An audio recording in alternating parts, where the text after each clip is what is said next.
ان شاء الله بقى القليل هيبقى في ايديكي كتير. ايه ده المرتب، دي الميزانيه.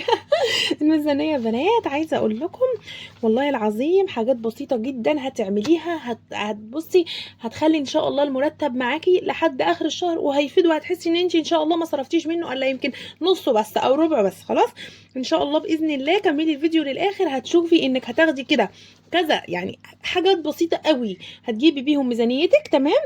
وهقولك على افكار ما شاء الله هتخلي معاكي بقيه المرتب كله لحد اخر الشهر زي ما هو، وهروح على طول نشتري بيه دهب. السلام عليكم ورحمة الله وبركاته. يا صباح الفل على عيونكم الجميلة، عاملين ايه؟ يا رب دايما تكونوا في احسن صحة واحسن حال وراحة بال.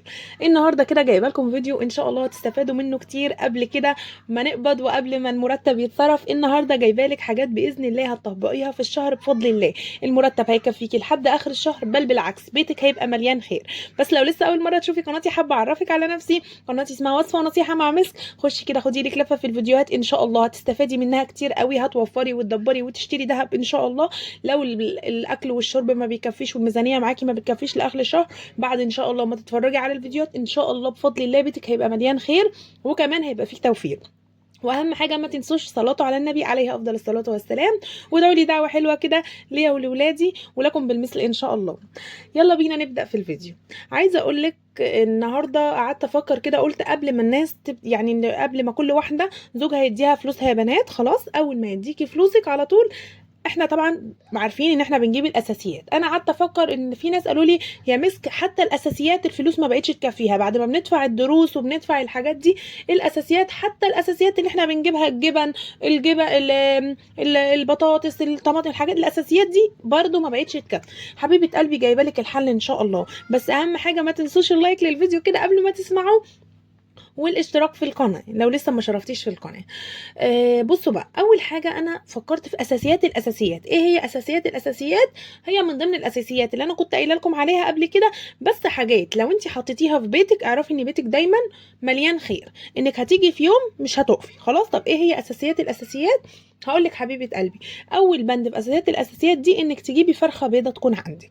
اللي هي مسك فرخه بيضه، او سيبك بقى من البانيه، سيبك من اي حاجه تانية، من الدبابيس، من الكنتاكي، من كوكي، الكلام ده خالص، والستريبس والكلام ده. هاتي فرخه وحطيها عندك. ليه الفرخه دي؟ هقولك الفرخه دي حبيبه قلبي هنطلع منها كذا وجبه، هنطلع منها ما شاء الله. الاساسي عندنا ان الناس يعني بتقسم الفرخه ل 2 كيلو مثلا على 4 منابات او 5 منابات. لا احنا مش هنعمل كده.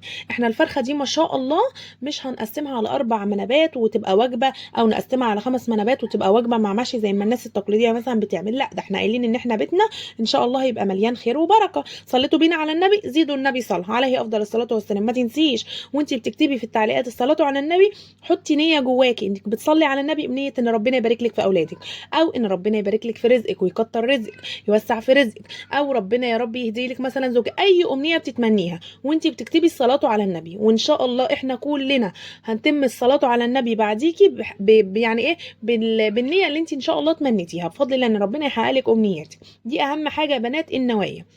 خلاص تمام. هنعمل ايه بالفرخة؟ جبتي الفرخة حطيها بقى كيلو لحمه مفرومه. يا مس كده انت بتقولي مثلا الميزانيه ازاي هتكفي؟ ما انا بقول لك دي اساسيات الاساسيات.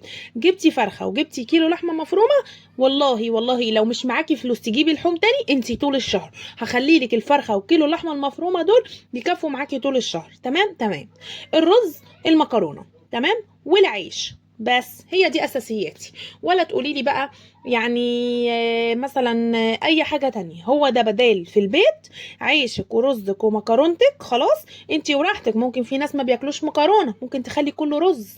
تمام. ممكن انتي مالكيش تقول انتي وولادك على الرز، تجيبي كله مكرونه، حاجه واحده تكفي برضو. خلاص تمام. واهم حاجه العيش. ليه العيش؟ عشان الحمد لله معظم الناس احنا بنصرف العيش على التموين يا بنات. معظم الناس ان انا مثلا في يوم مش قادره اطبخ هطلع عيش. المنقذ في البيت بدل عندك عيش في فريزلك اول الشهر ان شاء الله لو هتجيبيه طول الشهر يكفيكي. خلاص من العيش يا بنات اللي هو بيخزن، اللي هو ما فيهوش رده ده، اللي هو الابيض، بيقعد معاكي طول الشهر. لو مزنوقه في حاجه، ابنك جعانه، ماما اعملي لي سندوتش في ثانيه، سندوتش جبنه بضايه وهقليها واحطها، سندوتش مربى، سندوتش حلقة، اي حاجه عندك في البيت ان شاء الله. لو انت جعانه وهتطلعي ليمونتين مخللتين من اللي احنا عاملينهم، وقايله لك برده الحاجات دي من اساسيات تكون في البيت بتخلي البيت فيه بركه. هتطلعي ليمونتين وهتاكلي، هتفطري بنص رغيف عيش ولا برغيف عيش ويبقى فله وكوبايه شاي، يبقى اقول لك بصي احلى من اي حاجه.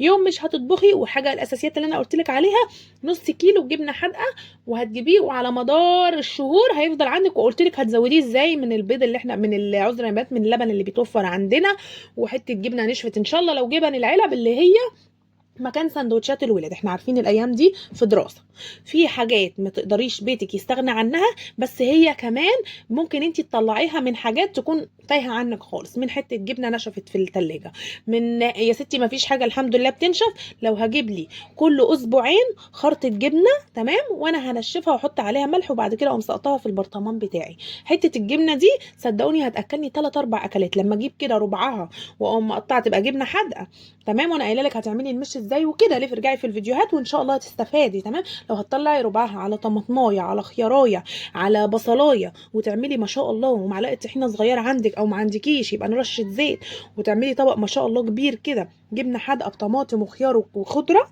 خلاص. واحنا الايام دي الشتاء ما شاء الله الخضره كتير ورخصت، خلاص هيتعدى غدوه تمام. مع بطاطسايه محمره، بلاش محمره، احنا قايلين نوفر في الزيت، بطاطسايه مسلوقه، والموضوع هيعدي واليوم هيعدي صدقيني. امشي اليوم ببركه ربنا، بس مع تدبيرك وتوفيرك، وشوفي الرزق اللي هيحل عليكي. مفيش حد يقول لي ابني ما بياكلش ده وبنتي ما بتاكلش ده. عودوا ولادكم من صغرهم، عودوا ولادكم واتكلموا معاهم. حبيب قلبي يا حبيبتي، في ناس معهمش يجيبوا الحاجه دي، في ناس معهمش حتى يعملوا سندوتش جبنه، واحنا ساعات واحنا بنشوف ناس. وروا ولادكم وانتوا ماشيين في الشوارع الناس اللي بيبقوا قاعدين في تحت الرصيفه وده وده وده، وادعوا لهم. ودايما علمي ولادك يبقى عندهم رأفه بالناس، دايما يحسوا بقيمه الجنيه. ابني مثلا مش عاجبه المصروف اللي انا بديهوله، مثلا لو بتدي مثلا مصروف 3 جنيه او 5 جنيه ومش عاجبه، اوعي تزودهوله، زودهوله في حاله واحده لو لقيتيه هيعمل حاجه مفيده بيه تمام. لكن ان هو مثلا بياخد 5 جنيه ومش عاجبه، ومثلا صحابي بياخدوا 10، ملناش دعوه حبيبي. ال5 جنيه دي لو انت جبت حاجه بيها مفيده هتبقى احلى من 10 واحد مع 10 مثلا وما بيجيبش بيها حاجات مفيده، ربنا مش مبارك له فيها. ودايما عرفوهم وعلموهم قرانهم ودينهم، وان البركه لو في القليل بتبقى كتير تمام، وان احنا نبقى راضيين. واهم حاجه الرضا في حياتك، اهم حاجه تحبي بيتك تحبي شقتك. احنا ما بقيناش حمل ان واحده تتخانق معلش مع زوجها بسبب ميزانيه ولا بسبب عيشه يا بنات علشان الفلوس ما بتكفيش، ولا انت قادره ذات نفسك انك تسيبي بيتك وتروحي تاسسي بيت تاني. انت الحمد لله انت في نعمه، انت في نعمه. اولادنا دول مهما مسؤوليتهم يا بنات كبيره، لكن عاملين لنا قيمه والله العظيم. مهما كان ولادك مطلعين عينك في مذاكره ودروس ما فيش فلوس، ما فيش مثلا الميزانيه ما بتكفيش اكل وشرب وده وده وده وده، بس احنا في نعمه. ده احنا نبوس ايدينا بصوا وش وظهر على اللي احنا فيه ده. احنا ولادنا دولت ربنا بس يعفيهم، وربنا يشفي مرضانا ومرضى المسلمين اجمعين. دولت مخلينا احنا في نعمه، عاملين لنا قيمه، عاملين لنا قيمه. لو قعدتي فكرتي في نفسك هتلاقي ابنك او بنتك ده عامل لك قيمه في الحياه تمام. وحافظوا على عيشتكم، حافظوا على كل حاجه، حافظي على جوزك، حافظي على اولادك. دي بالدنيا ما فيها. انت اسستي عيشه، انت ما انتش حمل اللي عدى منك، سواء متجوزه بقالك سنتين بقالك 4 سنين بقالك 10 سنين، انت مش حمل انك تعيشي 10 سنين تاني، ان انت تاسسي عيشه تاني من اولها تمام. ركزوا يا بنات كويس. فمش هيجي شويه ميزانيات او زنقه او عيشه ان هي تنكد علينا عيشتنا. حبي حياتك وحبي عيشتك، حاولي انك تطوري من نفسها. خلاص انت يا مستك خرجتي بره الموضوع خالص، معلش اعذروني، بس بحب دايما انتوا اخواتي والله العظيم، وبتكلم معاكم بنيه صافيه. فبحب ان انا اديكم كده كل اللي في قلبي تمام. في ناس كتير قوي بتقول لي طولي الفيديوهات، وفي ناس تقول لي قصري الفيديوهات، بس انا مش عايزه، لان انا يعني ايه بصوا بحب ان انا اتكلم معاكم كتير قوي، بس في نفس الوقت بيبقى في ناس بيسمعوا الموضوع يعني الفيديوهات دي على الباقه. فربنا يا رب يسهلها ويكرمنا جميعا ويوسع رزقنا اللهم امين. طيب احنا قلنا الفرخه، بدل عندنا فرخه في الفريزر وبدل عندنا كيلو لحمه مفرومه، انسي الشهر كله تمام. كمان عايزه اقول لكم لو هتجيبي لك في اول كل شهر 4 كيلو طماطم تمام. ايه ده اسبوع كيلو طماطم؟ نعمه وفضل يا ستي. زودي 5 كيلو في الشهر، بس ما تسيبهمش في التلاجة كده كده يقلوا بركتهم.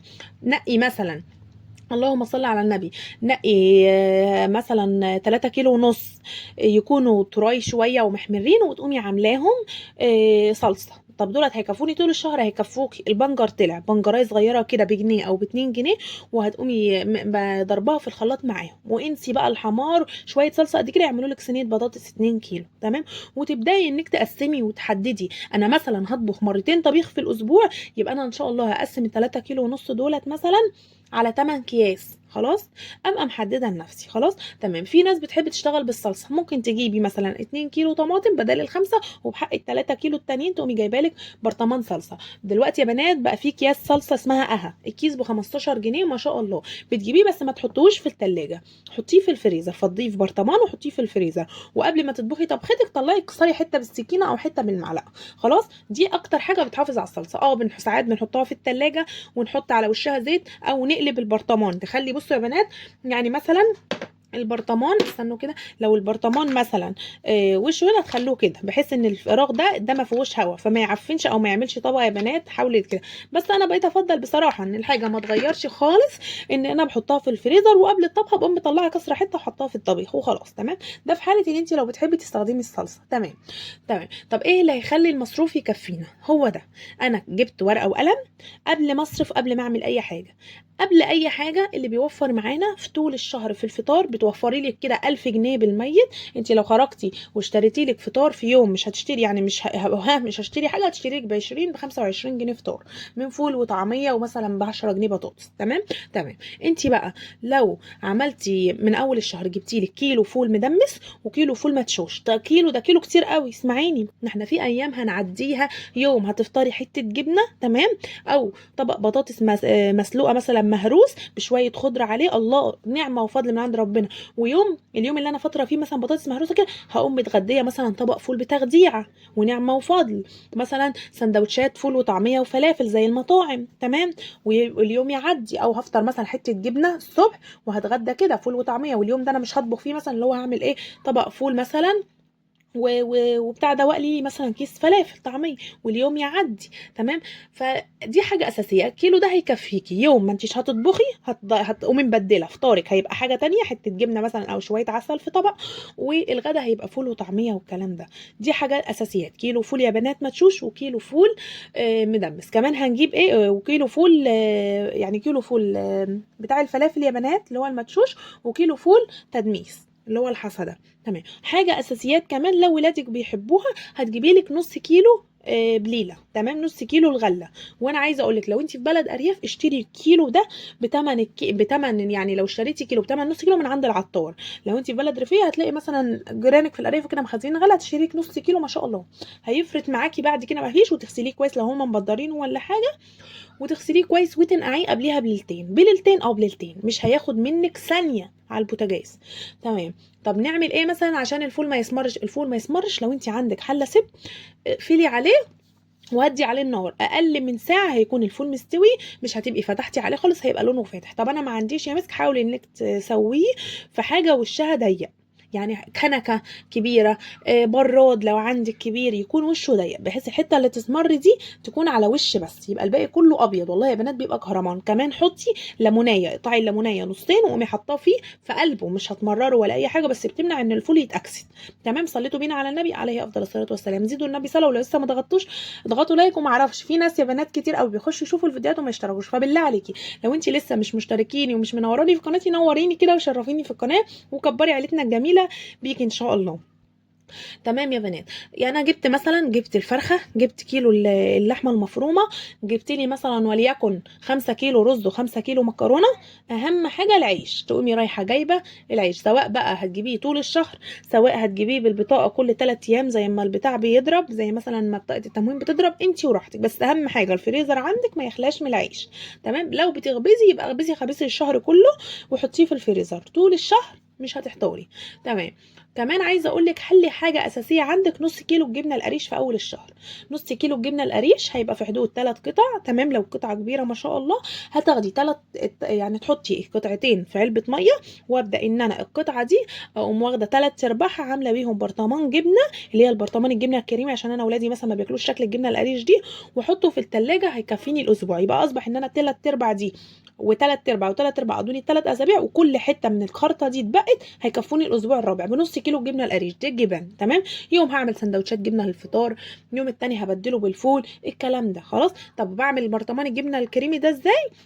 نص كوبايه لبن، نص كوبايه زيت، على قطعه الجبنه القريش عندك. عايزه تعمليه بطعم ممكن تحطي مثلا قرن فلفل احمر تكوني سلقاه ومقشراه وضرباه معاه في الخليط، ده بطعم الجبنه، وبيبقى لون الجبنه كده مستردة، بتبقى حلوه قوي. كمان ان شاء الله ان شاء الله بفضل الله الفيديوهات الجايه هعمل لكم الجبنه التركي من البيت. الجبنه التركي يا مسكي من البيت بالبيت، وبشويه عدس صغيرين، مش هنحط اي حاجه، ولا هتجيبي هقول لك جيبي جبنه تركي ولا الكلام ده خالص عشان نطعمها، لا هتبقى بطعم الجبنه التركي بشويه عدس ان شاء الله باذن الله. بس لو لسه ما اشتركتيش اشتركي عشان ان شاء الله تابعي الفيديوهات الجايه، يعني باذن الله تستفادي في التوفير. ولو لسه ما ضغطتيش لايك اضغطي لايك بالله عليكم، اضغطوا لايك.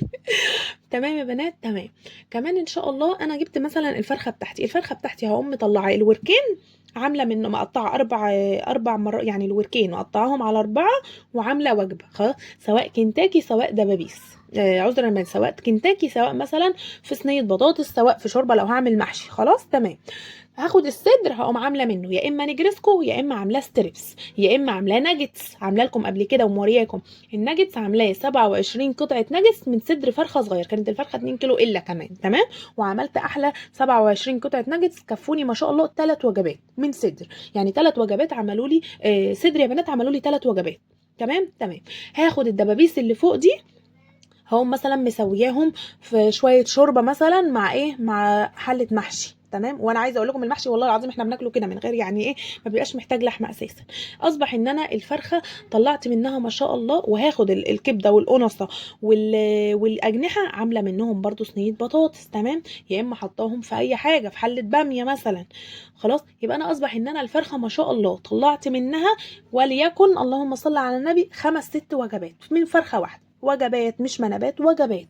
بس انتي دبري نفسك وادي لنفسك وقت، ادي لنفسك وقت، جوزك اداكي المصروف ما تنزليش على طول، لا حددي انا النهارده هجيب الفرخه وهخزنها، النهارده مثلا هجيب اللحوم تمام، هجيب الفرخه وكيلو اللحم وهبدا ان انا اقسم. ما تستعجليش في نزول شراء الحاجه عشان يعني ايه ما تبوظيش في الميزانيه وما تهدريش فيها. انا النهارده جبت مثلا الكيلو اللحمه والفرخه زي ما انا قلت لك، هتقسمي الفرخه على كده وتعملي الناجتس وتعملي الكنتاكي وتتبلي، وممكن تاخدي الصدر ده لو مش عايزه تعملي الناجتس تعملي منه بانيه شرايح بانيه. بس انا عن نفسي البانيه مش موفر زي الناجتس، الناجتس جميل قوي قوي قوي موفر، بيطلع لك 3 وجبات من صدر خلاص. وهجيب كيلو اللحمه بتاعي هقوم مقسماه على كام، مش هقسمه على 4، هقسمه يعني مش هقسمه 4 حاجات، هقسمه 8 حاجات على 8 تمام. تمن التمن ده والله انت وراحتك بتحبي تقومي جايبه كيلو اللحمه حاطه عليه كيلو بصل، حاطه عليه نص كيلو جزر وربع كيلو فلفل مثلا، ومقسمه عامله مثلا شويات شويات في كيسه وحطاهم في الفريزر تمام. بتحبي تشيلي اللحمه بتاعتك صافي وعلى 8 وتطلعي التمن، انت في ساعتها تقومي عامله بيه الحاجه مثلا وحاطه عليه بصل وبشره وكلام، بتحسي ان انت تجددي من حاجه وتبقى صافحه معاكي انت وراحتك. بس كيلو اللحمه بتطلعي منه بتاع 8 او 10 وجبات خلاص. صليتوا مين على النبي عليه افضل الصلاه والسلام. اظن مثلا لو انت مش في مفيش ميزانيتك الا تجيبي كيلو اللحمه والفرخه هيكفوكي طول الشهر. ازاي؟ انا قلت لك الفرخه هتطلعي منها من 5 ل6 وجبات، ادي كده معاكي يا ستي 5 وجبات، يبقى عدى 5 ايام في الشهر. هتيجي كيلو اللحمه هتطلعي منه 10 وجبات، ادي عدى 15 يوم في الشهر لحوم تمام. 15 يوم لحوم في الشهر من فرخه وكيلو لحمه مفرومه. ممكن انت تكفي ال 15 يوم التانيين لو انت ميزانيتك على قدها قوي انك تقضيها يوم عدس، وزي ما بقولك تطبخي اليوم يومين، ال 15 يوم اللي جايين بقى اللي بعد كده ممكن تطبخي بس تخليهم 7 ايام، خليهم 8 ايام بس، مره بطاطس مره عدس مره مسقعه، مره اي نوع طبيخ تاني مثلا، مره مكرونه مع بطاطس محمره، مره يوم هطلع كيس مثلا فول وفلافل ونقضي اليوم ده اليوم مثلا الثامن، والموضوع يوم كشري. الكلام ده الحاجات دي جميله جدا، بس عايزه ورقه وقلم، وان شاء الله باذن الله انا ان شاء الله هحرص ان انا بعد كده هجيب وهوريكم انا بعمل ايه اليوم بيومه بفضل الله، علشان كل ست بيت برضو الموضوع مش واصلها قوي تطبق عملي زي ما انا هوريها ان شاء الله. لو لسه ما ضغطتوش لايك اضغطوا لايك، ولو لسه ما اشتركتوش في القناه نوروني كده بالاشتراك، وما تنسوش اهم حاجه الصلاه على الرسول عليه افضل الصلاه والسلام. تاكدي انك لما تصلي على النبي ربنا سبحانه وتعالى بيبقى اذنك بالموضوع ده، فارجوكم ما تنسوش الصلاه على النبي عليه افضل الصلاه والسلام بنيه تيسير احوالك وهدايه اولادك ويوسع رزقك ويكبر بخاطرك ويبارك في عمرنا، اللهم امين، وفي عمرك اللهم امين. ما تنسونيش بدعوه حلوه منكم ولكم بالمثل ان شاء الله. اترككم فيديو جديد في حفظ الرحمن، والسلام عليكم ورحمه الله وبركاته.